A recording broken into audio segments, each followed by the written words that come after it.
தியத்தீரா சபையின் தூதனுக்கு நீ எழுத வேண்டியது என்னவெனில், அக்கினி ஜுவாலை போன்ற கண்களும் பிரகாசமான வெண்கலம் போன்ற பாதங்களும் உள்ள தேவகுமாரன் சொல்லுகிறதாவது. வெளிப்படுத்தின விசேஷம் 2ஆம் அதிகாரம் 18வது வசனம். தியானம். தியத்தீரா சபை பின்மாற்ற சபை. தேவனுடைய பரிசுத்த ஜனமே, தியத்தீரா என்றால் பலி தொடர்ந்து கொண்டிருக்கிறது என்ற பொருள் கொண்டதாய் இருக்கிறது.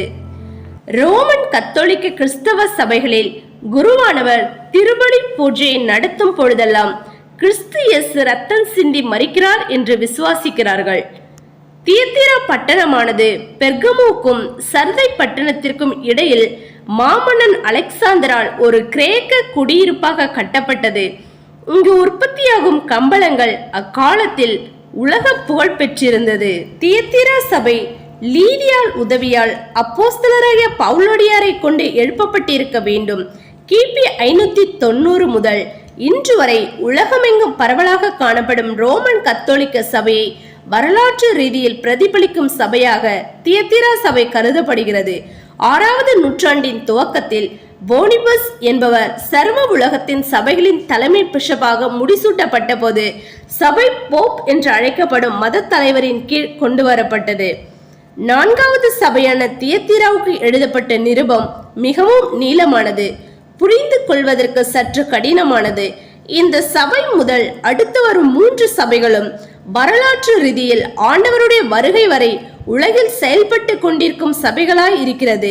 முந்தின 3 சபைகளையும் மனம் திரும்பும்படியாக அழைத்த அன்பின் ஆண்டவர் இயேசு தியத்தீரா சபைக்கு அந்த ஆலோசனை கூறவில்லை என்று குறிப்பிடத்தக்கது.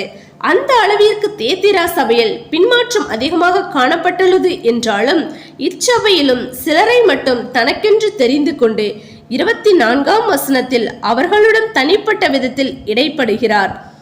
தியத்தீரா சபைக்குரிய நிருபத்தில் தன்னை தேவகுமாரன் என்று அறிவித்துக் கொள்கிறார்.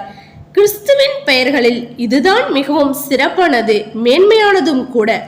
நீர் என்னுடைய குமாரன், இன்று நான் உம்மை ஜனிப்பித்தேன். சங்கீதம் 2ஆம் அதிகாரம் 7வது வசனம் என்ற அன்பின் மகிமையின் பிதா கூறுகிறார். நான் அவர் அருகே செல்லப்பிள்ளையாய் இருந்தேன், நித்தம் அவருடைய மனமகிழ்ச்சியாய் இருந்தேன், எப்பொழுதும் அவர் சமூகத்தில் களி கூர்ந்தேன்.